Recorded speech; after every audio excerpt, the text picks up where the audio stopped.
ಅಲ್ಲೇ ಸ್ಟೇಜ್ ಮೇಲೆ ನಿಮ್ಮ ಎದುರುಗಡೆ ಬರ್ತಾನಪ್ಪ. ನಾನು ಏನು ಅಧಿಕಾರ ತೆಗೆದುಕೊಂಡಾಗ ಏನು ಮಾತಾಡಿದ್ದೀನಿ ಅದನ್ನು ನೀವು ತೆಗಿರಿ. ಮಹಿಳೆ ಮತ್ತು ಯುವಕರ ಬಗ್ಗೆ ಒಂದು ಬರ್ತೀನಿ.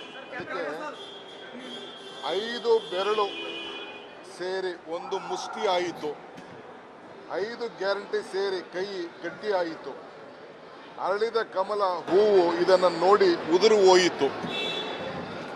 5 ಗ್ಯಾರಂಟಿ ನೋಡಿ ಮಹಿಳೆ ತೆನೆ ಹೊತ್ತನ್ನ ತೆನೆಯನ್ನು ಎಸೆದು ಹೋದಳು.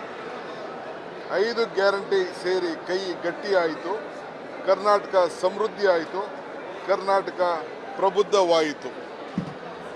ಇವತ್ತು 5 ಗ್ಯಾರಂಟಿಯನ್ನು ನಾವು ಕಾರ್ಯರೂಪಕ್ಕೆ ತಂದಿದ್ದೇವೆ. ಜನವರಿ 12ನೇ ತಾರೀಕು ಶಿವಮೊಗ್ಗದಲ್ಲಿ ನಮ್ಮ ವಿವೇಕಾನಂದ ಅವರ ಜಯಂತಿ ದಿನ ಅದನ್ನು ಒಂದು ಚಾಲನೆ ಮಾಡಬೇಕು, ಆವತ್ತೇ ಅದನ್ನು ಮಾಡಬೇಕು ಅಂತೇಳಿ ಒಂದು ಕಾರ್ಯಕ್ರಮವನ್ನು ರೂಪಿಸಿದ್ದೇವೆ. ಸೊ ನಮ್ಮ ರಾಷ್ಟ್ರೀಯ ನಾಯಕರುಗಳ ಹತ್ರ ಕೂಡ ನಾವು ಮಾತಾಡ್ತಾ ಇದ್ದೇವೆ. ಸೊ ಶಿವಮೊಗ್ಗದಲ್ಲಿ ಅದನ್ನು ಅವತ್ತು ಹಣ ತಲುಪಬೇಕು ಆ ದೃಷ್ಟಿ ಕಾರ್ಯಕ್ರಮವನ್ನು ಹಮ್ಮಿಕೊಂಡಿದ್ದೀವಿ.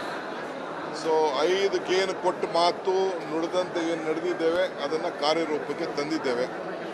ಇದು ನಮಗೆ ಜನ ಕೊಟ್ಟಂಥ ಆಶೀರ್ವಾದ. ಆ ಜನಕ್ಕೆ ಋಣ ತೀರಿಸುವಂಥ ಕೆಲಸವನ್ನು ಇವತ್ತು ನಾವು ಮಾಡಿದ್ದೇವೆ.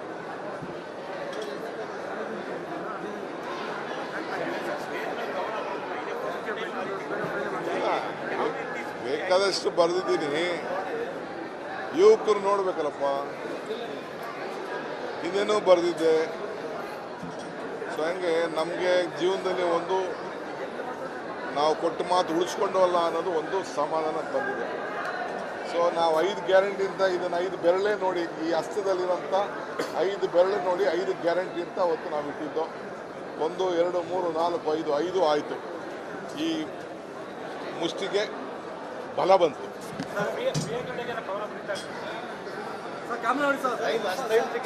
ಯಾವ್ದಾದ್ರು ಬೇರೆ ಟೈಮಲ್ಲಿ ಮಾತಾಡಿ.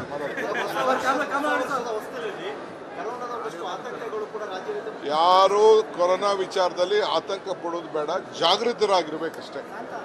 ಯಾರು ಆತಂಕ ಪಡೋದು ಬೇಡ. ನಾವು ಜಾಗೃತರಾಗಿದ್ದೇವೆ, ಟೆಸ್ಟ್ಗಳನ್ನ ಮಾಡ್ತಾ ಇದ್ದೇವೆ ಅಂತ ನಂಬರ್ ಏನು ರೈಸ್ ಆಗ್ತಾ ಇಲ್ಲ. ಭಾಳ ಜಾಗೃತರಾಗಿರಬೇಕು ಎಲ್ಲ ನಮ್ಮ ಹಿರಿಯರಿಗೆ ಅಂತ ನಮ್ಮದು ರಿಕ್ವೆಸ್ಟ್ ಇದೆ. ಯುವಕರಿಗೂ ನಮಗೆ ರಿಕ್ವೆಸ್ಟ್ ಇದೆ. ನಾವು ಯಾರಿಗೂ ನಿಮಗೆ ಏನು ನಿರ್ಬಂಧವನ್ನು ವ್ಯಾಪಾರ ವಹಿವಾಟು ವ್ಯವಹಾರ ಯಾವುದಕ್ಕೂ ಕೂಡ ಮಾಡಲ್ಲ. ನೀವೆಲ್ಲ ಹೊಸ ಸರ್ಕಾರ ತಂದಿದ್ದೀರಿ, ಸಂತೋಷ ಆಗಿರಬೇಕು, ನಗನಗ್ತಾ ಇರಬೇಕು. ನಗನಗ್ತಾ ಇರೋದೇ ನಮಗೆ ಭಾಳ ಮುಖ್ಯ. ಒಳ್ಳೆ ಆರೋಗ್ಯವಂತರಾಗಿ ತಾವೆಲ್ಲ ಇರಬೇಕು ಅನ್ನೋದು ನಮ್ಮ ಆಸೆ.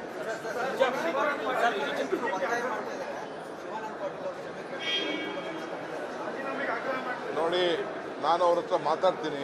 ಅವರು ಯಾವ ಇದರಲ್ಲಿ ಹೇಳಿದಾರೋ ಗೊತ್ತಿಲ್ಲ. ನಾವು ಸರ್ಕಾರದಲ್ಲಿ ಯಾರಿಗೂ ಮನಸ್ಸನ್ನ ನೋಯಿಸೋಕ್ಕೂ ನಮಗೆ ಇಷ್ಟ ಇಲ್ಲ. ಆ ರೈತರು ನಮ್ಗೆ ಅಧಿಕಾರಕ್ಕೆ ತಂದಿದ್ದಾರೆ, ಅವ್ರಿಗೆ ಶಕ್ತಿ ತುಂಬುವಂಥ ಕೆಲಸ ನಾವು ಯಾರೇ ಮಾಡ್ತಾ ಇದ್ದೀವಿ.